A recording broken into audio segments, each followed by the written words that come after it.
Assalamualaikum warahmatullahi wabarakatuh. Perkenalkan, saya Danur Pamonjati.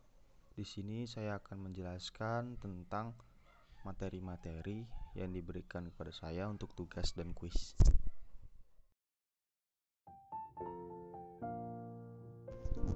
Di sini saya akan membahas sistem transmisi otomatis dan transmisi manual.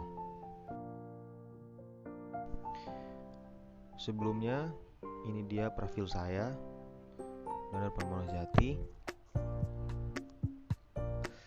Nah, ini adalah konteks yang akan saya bahas. Yang pertama ada pengertian, yang kedua ada cara kerja, yang ketiga ada bagian-bagian, yang keempat ada fungsi komponen, yang kelima ada contoh kasus, dan yang keenam adalah masalah dan cara penanganannya. Bab yang pertama, pengertian. Pengertian transmisi. Transmisi otomatis. Transmisi otomatis merupakan jenis transmisi dengan gigi-gigi yang bisa melakukan perpindahan sendiri atau otomatis berdasarkan pada beban mesin yang berasal dari besarnya tekanan gas pedal dan kecepatan kendaraan itu sendiri. Transmisi manual. Transmisi manual merupakan komponen-komponen perpindahan tenaga yang dihasilkan di mesin menuju ke poros roda yang menggerakkan atau berjalan dengan kecepatan yang ditentukan. Cara kerja. Cara kerja transmisi. Pada transmisi otomatis, dimulai dari pengubahan puntiran yang berfungsi sebagai kopling mekanikal. Setelah itu, komponen ini akan mentransfer dengan mekanisme turbin dan pompa. Baling-baling pertama di dalam pengubahan puntiran bekerja sebagai pompa yang akan dipasangkan langsung memakai mesin.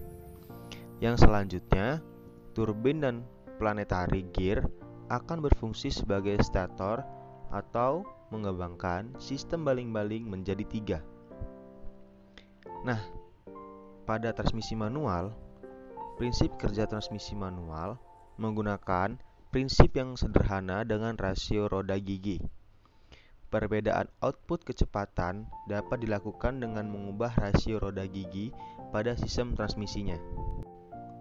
Cara kerja transmisi manual tipe sliding mesh sebenarnya bisa dibilang paling sederhana.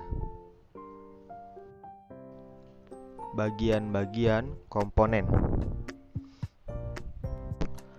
Kita mulai dari komponen transmisi manual. Yang pertama, sebelah kiri ada poros input transmisi. Nah, komponen ini berfungsi yakni untuk memutar gigi pada gearbox. Yang di tengah ada gigi transmisi. Komponen ini berfungsi sebagai pengubah input tenaga yang dihasilkan oleh mesin menjadi output gaya torsi. Yang sebelah kanan ada gigi penyesuaian. Ini untuk memindahkan gigi dengan aman dan juga nyaman. Selanjutnya ada garpu pemindah. Komponen ini berfungsi untuk memindahkan gigi pada porosnya, sehingga gigi akan lebih mudah untuk dipasang atau bahkan dipindahkan. Yang di tengah ada tuas penghubung. Komponen ini berfungsi dari tuas penghubung, yakni sebagai penghubung antara tuas persneling dan shift fork atau yang sering disebut dengan garpu pemindah. Yang di sebelah kanan ada bak transmisi. Komponen ini berfungsi sebagai dudukan bearing transmisi beserta dengan poros-porosnya. Masih di komponen transmisi manual. Selanjutnya ada output shaft. Komponen ini berfungsi untuk mentransfer torsi yang berasal dari sistem transmisi ke gigi terakhir. Selanjutnya ada bearing. Komponen ini berfungsi untuk mengurangi gesekan yang terjadi antar permukaan komponen yang berputar di dalam sistem transmisi. Nah, selanjutnya ada counter gear. Komponen ini berfungsi untuk menghasilkan torsi dari gigi input menuju gigi kecepatan. Selanjutnya ada reserve gear. Komponen ini berfungsi untuk mengubah arah putaran output shaft. Yang terakhir ada hub shaft. Komponen ini berfungsi sebagai pengunci penyesuaian gigi percepatan.